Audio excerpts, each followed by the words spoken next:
जी, मेरा नाम जावेद अहमद है और मैं इसी मदीना कॉलोनी बीहमा से ताल्लुक़ रखता हूँ। मसला ये है, आज से पहले तकरीबन 4-5 महीने पहले यहाँ ड्रेन शुरू की थी, इन्होंने बनाने के लिए ड्रेन शुरू की है। ठीक अच्छा कदम था, हमने वेलकम किया था इस चीज़ के लिए, क्योंकि हमें यहाँ तो ड्रेन की बहुत ज़्यादा ज़रूरत थी।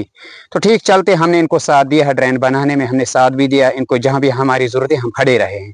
लेकिन बदकिस्मती की वजह से अगर आप देखोगे, ये ड्रेन जो है गवर्नमेंट का पैसा है, ये गवर्नमेंट का पैसा है, ये सारा ज़ाया हुआ है। आप खुद देख सकते हो, महकमा अगर यहाँ पे आ जाएंगे तो वो खुद उनको पता चलेगा कि ये गवर्नमेंट का जो पैसा है कि किस तरफ लगाया गया है। अफसोस की बात है, यहाँ ये जो कॉन्स्टिट्यूंसी है, ये सीएम साहब की कॉन्स्टिट्यूंसी है। जब सीएम साहब की कॉन्स्टिट्यूंसी में कामों को इस तरह से जाया किया जाएगा, भला राह बता दीजिए कि और बाकी इलाकों का क्या हाल होगा।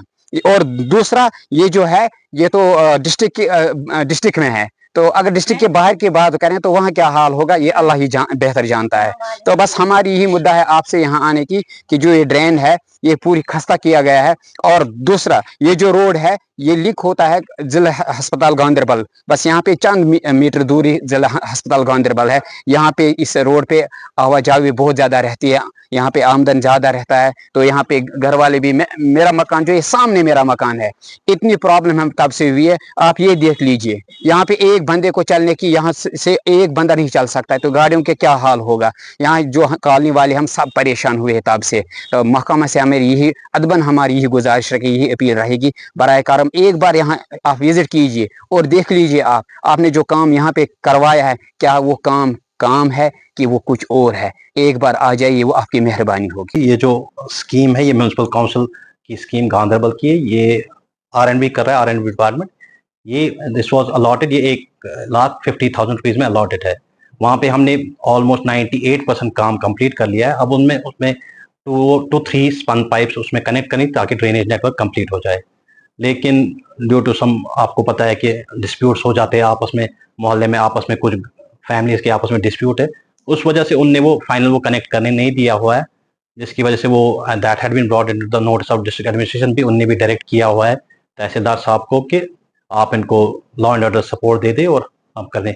ऑल्दो हमने वहाँ पे भेजी हुई थी JCB, हमने कुछ टाइम तक भेजा हुआ था 2-3 बार, but the other party they didn't allow it. अब हमने we have dumped those pipes there, और तहसीलदार साहब के साथ भी हमने टेकअप किया हुआ है। इंशाल्लाह in future, in few some days, 1 or 2 days, we will ensure कि वो कनेक्ट हो जाए। जो मेन होल जब हम करते हैं इसमें, जब हम भी कोई ड्रेनेज नेटवर्क कंप्लीट करते हैं, तो उसमें हमें लेवल्स देखनी पड़ती है, मतलब रोड की लेवल भी देखनी पड़ती है और ड्रेनेज की लेवल भी देखनी पड़ती है। और जहाँ से इसकी फीडिंग होती है, मतलब ड्रेनेज नेटवर्क की पानी की, उसकी फीडिंग देखनी पड़ती है। मतलब वो जो मेन होल्स के जो कवर है, दे आर यूजुअली सम से इंच अबव द रोड, क्योंकि उसमें हमें उसके बाद मैकडम कोट करना पड़ता है या मेटल रेज करना पड़ता है। अदरवाइज अगर वो हम उससे डाउन रखेंगे, वो मेन होल तो कभी आप कर ही नहीं सकते, उसमें कभी सफाई नहीं कर सकते। That is manhole is one that cover has to be removed, मतलब उसमें आपको काम करना पड़ता है। अगर आप वो पहले ही डाउन रखेंगे तो रोड की लेवल आप जानते हैं कि दिन ब दिन बढ़ती रहती है। अगर दैट इज सम इंच कुछ, वो उसमें ऐसा खतरा नहीं होता है कि उसमें बच्चा चला जाए, because that is always covered. Hopefully I will just take it, tehsildar साहब के साथ मैं अभी फोन करता हूँ, we will fix a date जिसमें, क्योंकि तहसीलदार साहब भी आए, जैसे मैंने आपको कहा कि वहाँ के लोगों के आपस में रंजिश है या कुछ है, मतलब the other party is not allowing to ले जो बस 2 की 3 पाइप्स बची हुई है। This was a small work, ये खाली 1.5 लाख का काम था, 98% कंप्लीट हो गया। अब उसमें वो 2-3 पाइपें बची हुई है। मैं तहसीलदार साहब के साथ अभी फोन पे बात करके विल फिक्स अ डेट और उसका इंशाल्लाह कर देंगे उनका सॉल्व।